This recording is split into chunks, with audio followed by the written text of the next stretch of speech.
What is up, Castle Clash? Final hour here, bringing you a video on the most hotly debated topic in the entire game. And no, it's not evolution or creation. It's Revitalize or Berserk.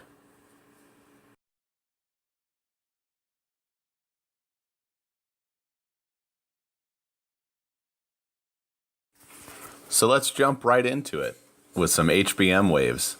Here's wave H with a 5 out of 5 Berserk Pumpkin Duke. As you guys may have seen in my previous videos, I was rocking a 3 out of 5 Revitalize on the Pumpkin Duke. I have noticed that in HBM, the Berserk is actually much better.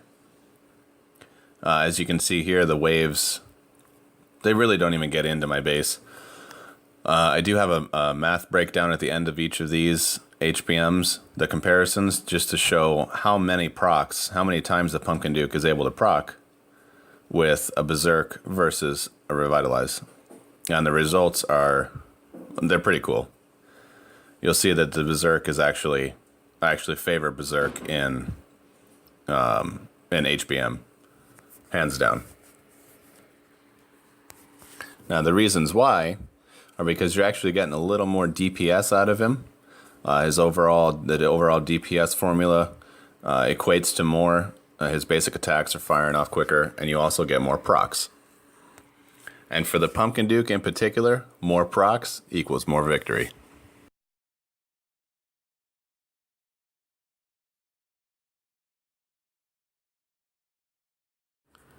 Look at my baby Minnow. He finally hit 140.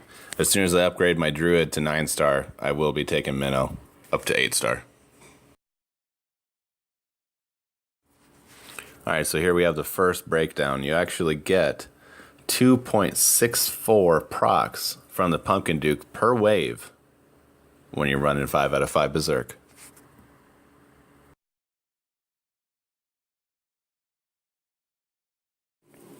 Here we are with H-Wave again. This is while my Pumpkin Duke had a 3 out of 5 Revitalize.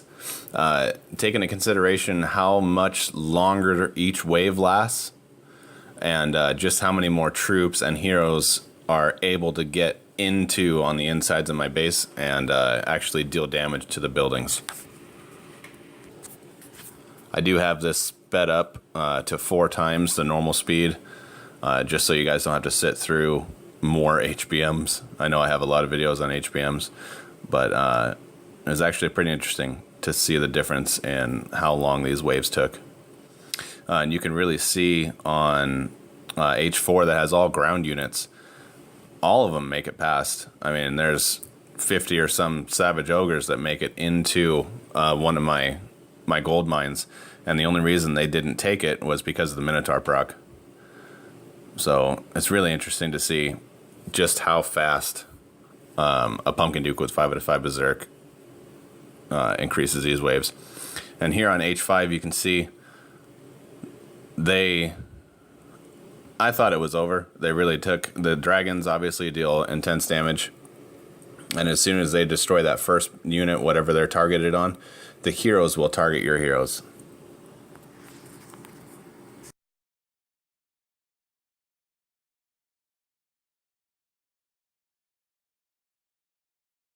And here's the mathematical breakdown for Pumpkin Duke with a 3 out of 5 Revitalize on HBM waves. Only a 0.89 proc per wave. That means some waves he's not even procking.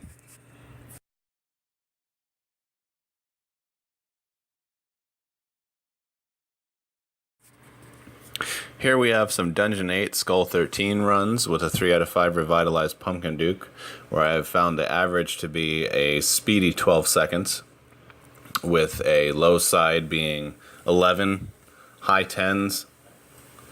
It really depends on when you get that Ares Frenzy off, and what buildings the Minotaur and Spirit Mage decide to proc that run.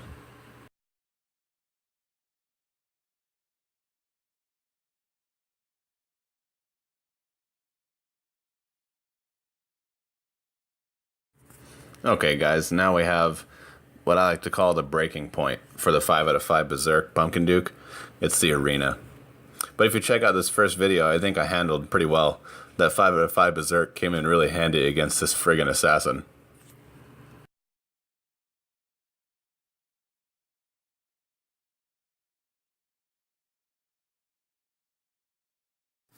I think Neptonic has an evil ploy in the works here.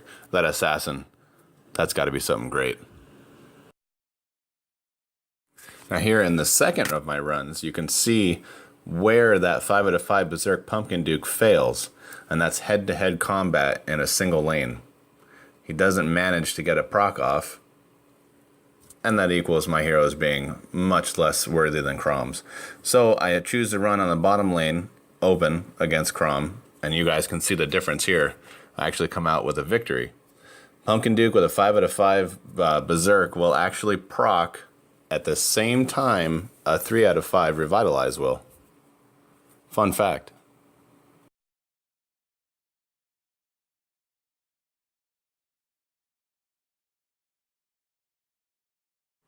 And here's a head-to-head against CKS that I actually win. And I didn't think I was going to, because usually when you see a Snowzilla, you're toast.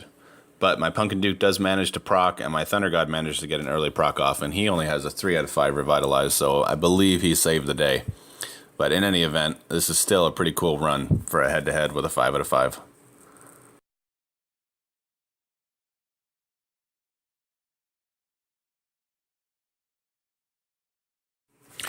And here we are with the final aspect. We've discussed the pros, the cons, and the different aspects of the Revitalize versus the Berserk, but we haven't talked about the major pro yet, the boss battle. Here you can see my stun team taking on the boss tier 2 for 67 million damage, and you can see just how fast they're attacking and getting the procs off, and that Immortep Sandstorm is pretty much continuous.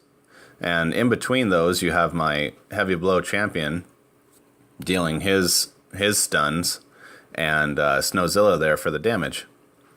So the 3 out of 5 Revitalize gets it done on the boss, but in the end here, as you can see on the title, it really slows down how quickly I can do it. I believe it's over 4 minutes and 27 seconds or something that it takes me with a 3 out of 5 Revitalize on Pumpkin Duke.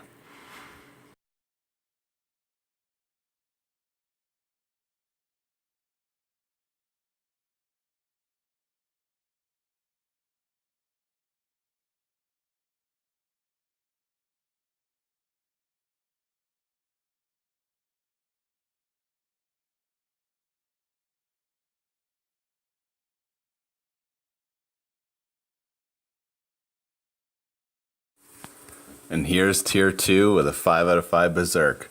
I've saved the best for last, guys. I'm not even going to speed this video up because I take it in one run. My champion activates, his Heavy Blow activates, and it gets the stun party started. And Pumpkin Duke takes it from there. And you guys can see the camera, both the camera and the phone, can't really capture how fast these heroes, my heroes, are moving. Look at the Druid, and look at those arrows coming out of the Cupid. The Cupid has an attack speed of 1200 milliseconds. Look at that. He's even matching the snowballs, the proc coming out of the Snowzilla. I mean, you can just see it's shredding. This boss just drops. It's really amazing. It overall takes me 1 minute and 27 seconds to kill the boss. One run, 78 million damage or something. It's really incredible how far, how much the Berserk outshines the Revitalize on the guild boss. Now, if you guys are struggling with guild boss and you have a Pumpkin Duke with a Revitalize or something else, you may want to consider re-rolling him into a Berserk. I don't know. That's just me. But I think that this video here speaks for itself. Insanely fast on the guild boss. Is it really worth it overall to re-roll to a Berserk? I don't know. I think so. But why don't you guys make your own decision based on the evidence that I've given you? and let me know. I like it. I think I'm going to keep it around for a while. And while we're at it, let's take a moment of silence and bow our heads in memory of fire. I love seeing your guys' feedback to my videos, so don't forget to comment below. And as always, guys, thanks for watching. Final hour, over and out.